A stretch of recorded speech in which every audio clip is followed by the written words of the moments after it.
I mean, we hadn't pretty much heard anything about Assassin's Creed until this Monday, and it was all for the wrong reasons.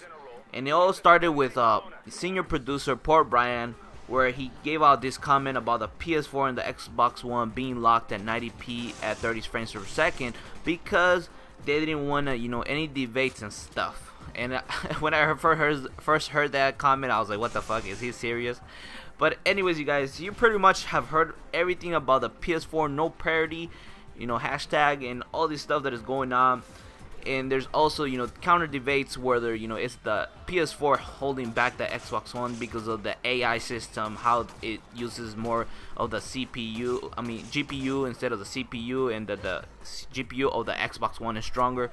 But we'll leave that behind because I believe that everybody has really talked about that to death, but that's not what I'm here to talk about. I'm here to talk about something more recently that actually was, talked about today, where Nicholas Guerin, world level design director on Unity, told TechRadar that the 30 frames per second cap on consoles gives the game a more cinematic quality, and the industry as a whole is going to instead focus on delivering 30 frames per second action.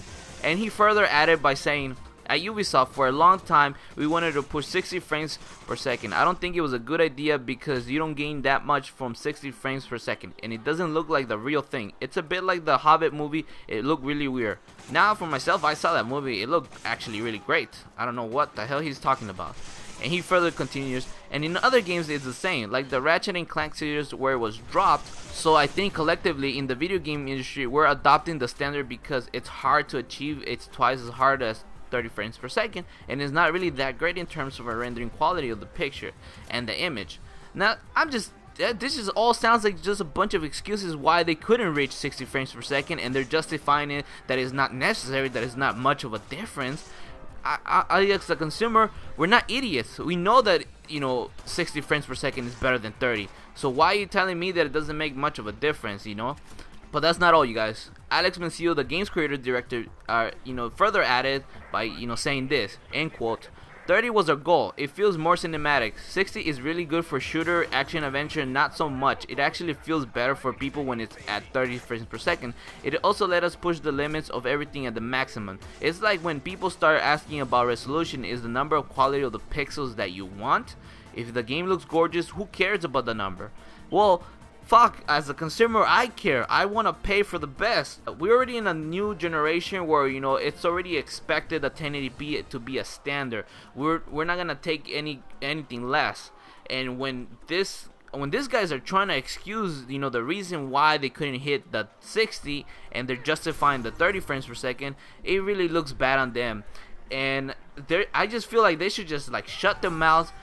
Maybe think a little bit, and before they actually speak to the public, that thinking that we're gonna eat this shit up and we're not gonna speak about it, because as it turns out, the majority of the consumer is pretty smart and they're gonna be pretty vocal about whether they don't like something. They're definitely getting hit hard. Alright guys, so that is all I gotta say about the latest news about Ubisoft defending Assassin's Creed Unity cinematic, I quote, 30 frames per second. And just let me know down in the comment box below, what do you think about this issue? What do you think about the PS4 no parity issue, or anything that has to do with Assassin's Creed? It's pretty much really welcome, because I want to know your thoughts about it, because it is a really hot topic. And I was thinking about pre-ordering the game. I canceled it, and I'm still thinking about whether I should get it or not. Alright, and if you haven't done so, might as well hit that like, share it to your friends to spread the information.